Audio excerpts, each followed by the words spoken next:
All right, well, welcome to video number 1. I'm glad you made the choice to join us for this training series. I know you're going to get a lot out of it, and please interact, ask questions, post comments on these pages so I can interact with you as much as possible and help you, every step of the way as much as I can.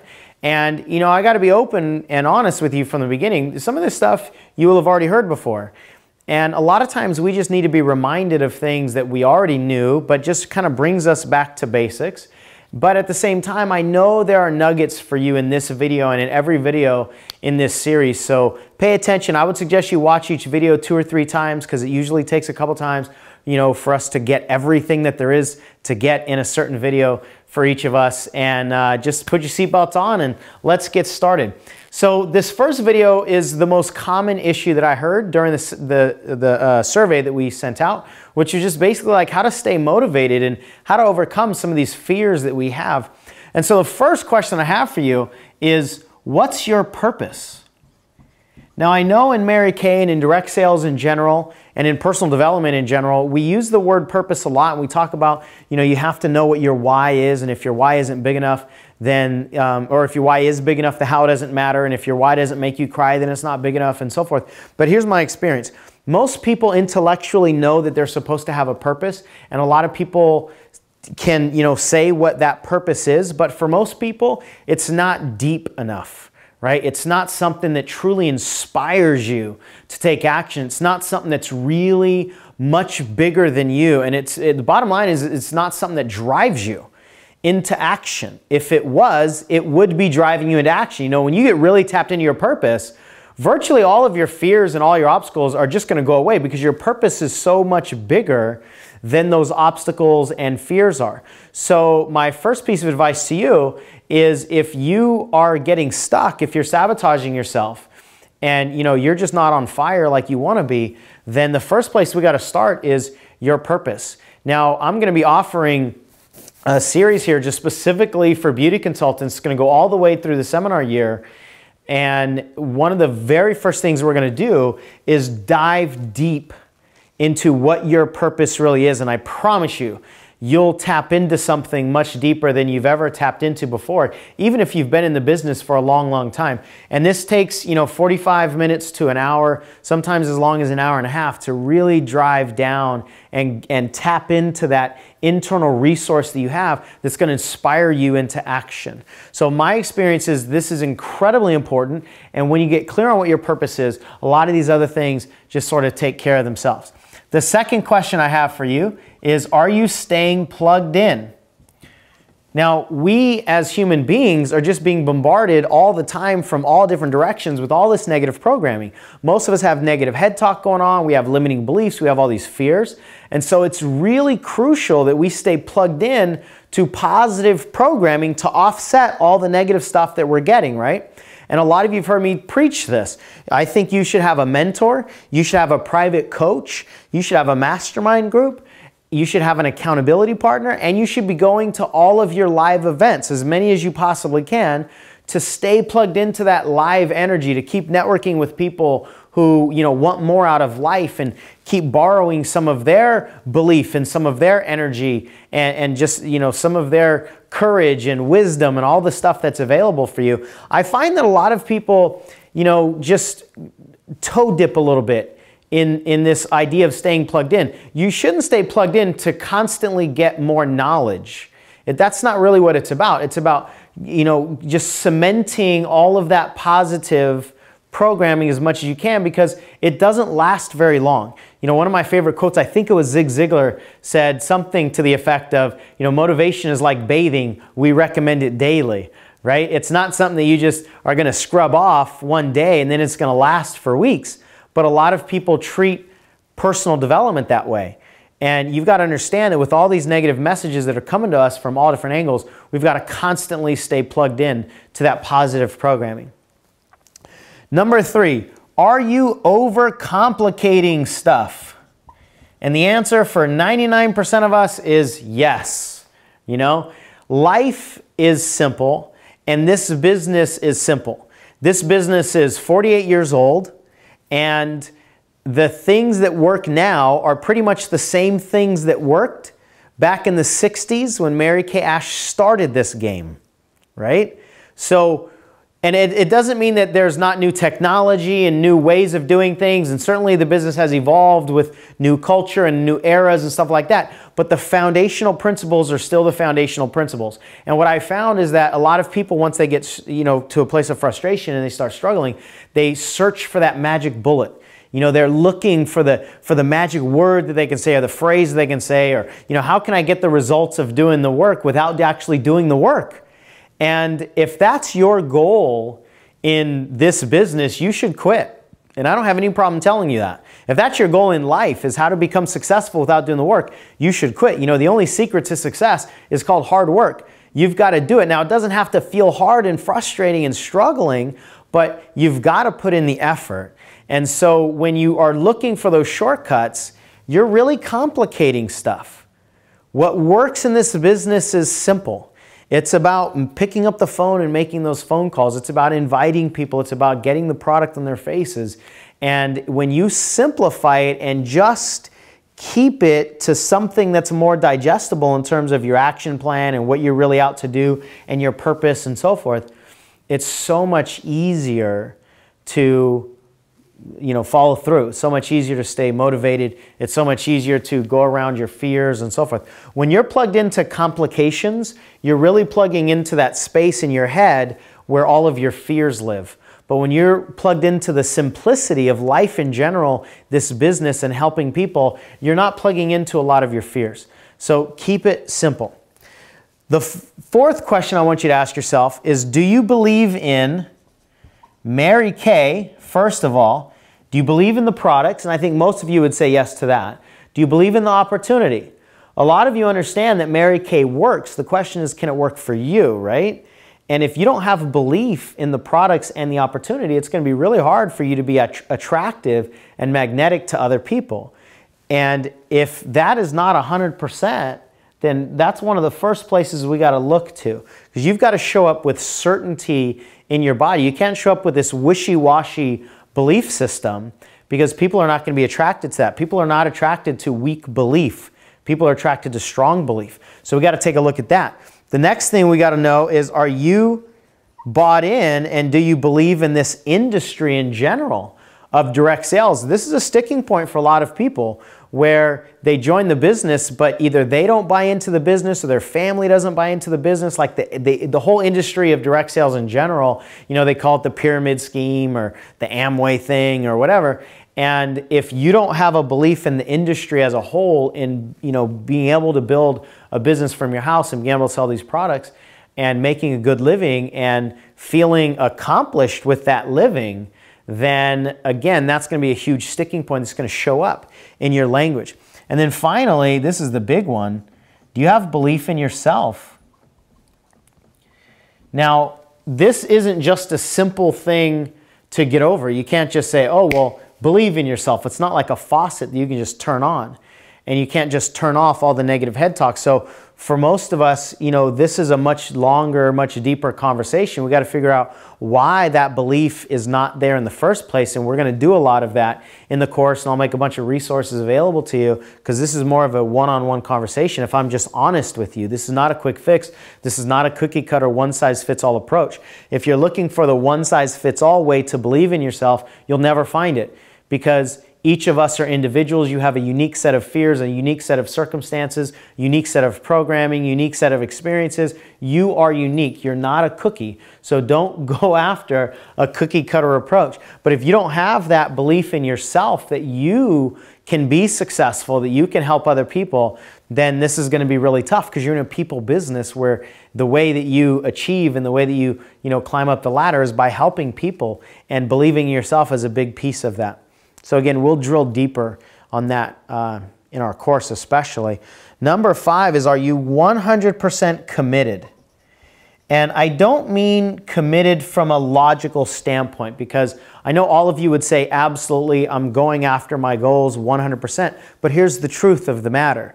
Most of you have goals that you're currently trying to accomplish before a seminar comes that are the same goals that you wanted last year or the year before that. So it's not about being logically committed. If that's all it took, you would have already gotten all of your goals. If logical commitment is all that it took, we would all basically be getting all of our goals. But what I want you to ask yourself is, are you fully 100% emotionally committed? And here's the big question: do you have permission to commit? Some of you might be familiar with the 5 C's of commitment that I've been teaching recently, because I've really been studying this commitment. And this is a big, big issue for most people. It's not so much that you have a fear of success, although most all of us do. It's not so much that we have, these fears of failure and rejection and all this stuff and talking to people, although a lot of people do. One of the biggest core fears that's like below the surface, a lot of people aren't even aware of, is that they don't have permission to commit to their goals. And permission to commit really requires 5 C's. The first one is clarity. You've got to be crystal clear on what your goals are. My experience is most people are not crystal clear. Their language is not clear. The game plan, the roadmap is not clear. That's another thing we'll tackle, especially in the program. Talk about how to create crystal clear action plans that are guaranteed, for you to get your goals. The second thing is congruent. Your goals have to be congruent with your purpose. It has to be congruent with your belief system about who you are, about success, about the industry, about Mary Kay, about money, about all these things. Your goals have to match your beliefs. They also have to be congruent with your current environments. Most people's environments are set up in a way that are actually hurting their success instead of supporting their success. Your goals have to be congruent with everything that you are, basically. Right? Because if there's any incongruence, if there's any misalignment between what your goals are in Mary Kay and what you're here to do on the planet from a bigger purpose perspective, or your beliefs or any of that stuff, you've got conflict. And conflict is the exact opposite, basically, of commitment. Conflict is like, commitment's kryptonite. It's poison to have conflict and then try to go after your goals. So you've got clarity, you've got congruence. Another C is completion. You've got to set up your goals in a way that you have a sense of accomplishment. See, if you don't feel like you're actually taking steps along the way of accomplishing things, then your goals are just too far out in advance. And if your goals are way too far out in advance, then you're not going to have that feeling of sort of patting yourself on the back and allowing yourself to enjoy the process. You've got to enjoy the process all along the way, right? The 4th C is charge. What I mean by that is you have to have emotional charge around your goals. Most people have a lot of emotional charge on their fears that outweighs the positive emotional charge on their goals. And your unconscious mind is magnetically attracted to emotional charge. So I want to teach you how to put as much positive emotional charge on your goals as you have on your fears, the negative stuff on your fears, so that you can outweigh that and start tipping the scales so that you actually are magnetically drawn toward what it is that you want. And then the 5th C is control. You've got to have 100% control over what you do. Now, here's a problem.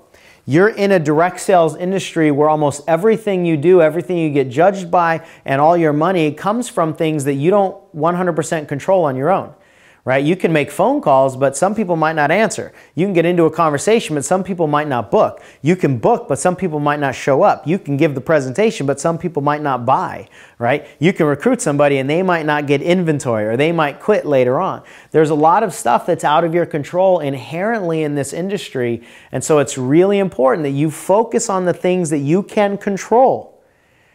If you can't control everything that you're judging yourself against, you will inherently have conflict at a deeper unconscious level. That piece right there is big enough to maybe double or triple some of your results, because you're judging yourself on things that you don't control. So we need to make sure that you're 100% committed and you have permission to go after these goals that you have at a deeper level. If your unconscious mind is not giving you permission to commit, it doesn't matter how much you really want your goals. I'm sure every single one of you that's watching this video, you really want to become a director, or to get into a red jacket, or to get into DIQ, or whatever it is that your goals are, and you really want that by seminar. But if you don't have 100% commission or permission to commit at a deeper unconscious level, you're stuck, right? There's nothing you can do, because you can't overcome that unconscious lack of commitment just consciously and logically and intellectually. All right, the 6th question I have for you is, are you landing the plane? Here's what I mean by that.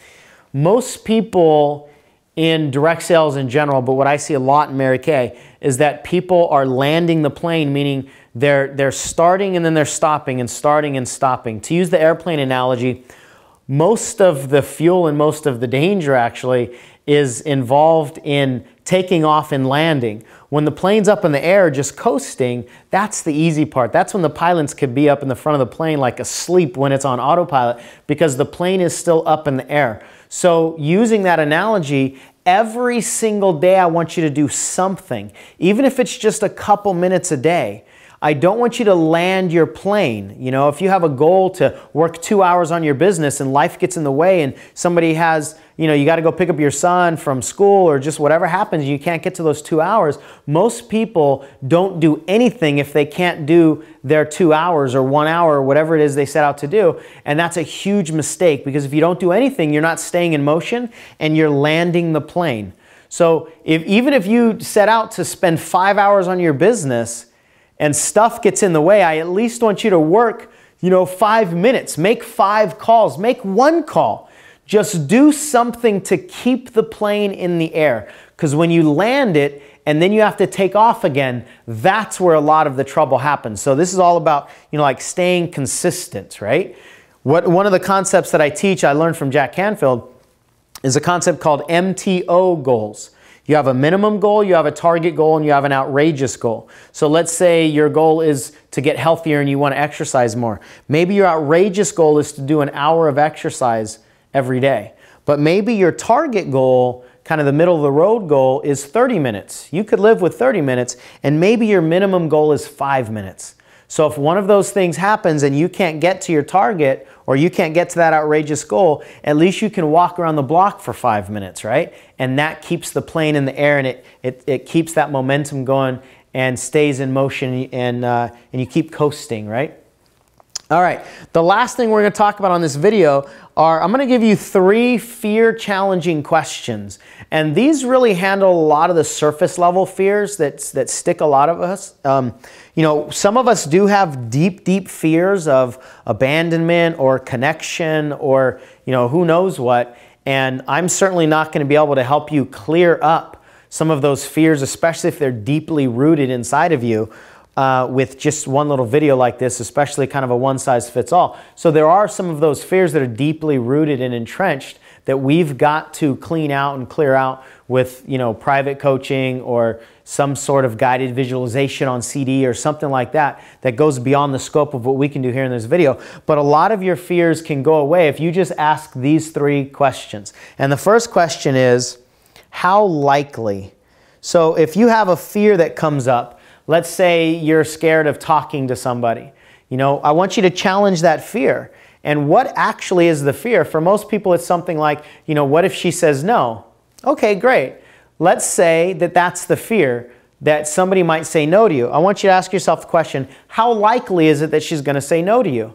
And quite often, just that one question will make the fear go away, because sometimes the answer is, it's not likely at all. And if it's not likely to happen at all, then what's the point of having the fear? So a lot of times the fear will just dissolve when you say, well, how likely is it to happen? But then sometimes it is likely to happen. Maybe, 1 out of every 2 people you ask say no. So you say, actually, it is kind of likely. Well, then the next question is, well, how bad is it going to be?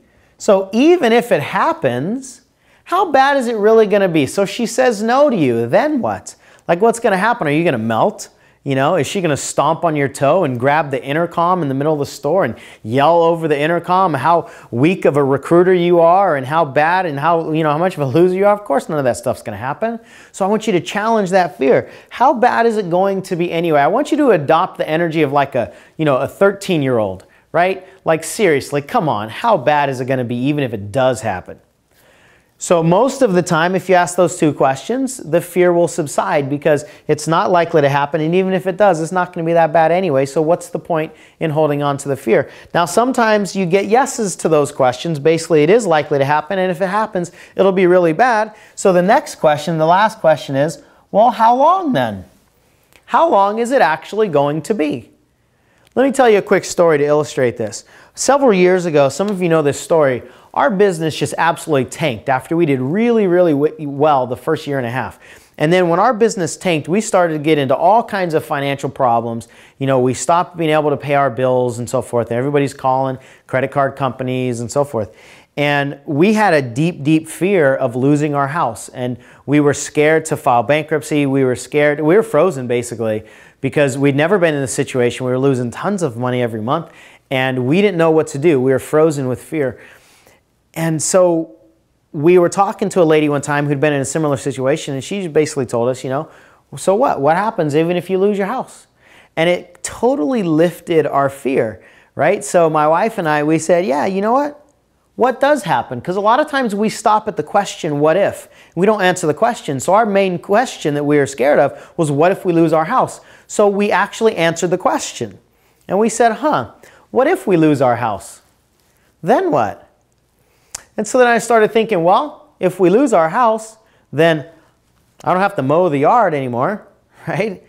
And Sybil's like, yeah, and you know, we've got like 3,000 square feet here that we don't have to clean anymore.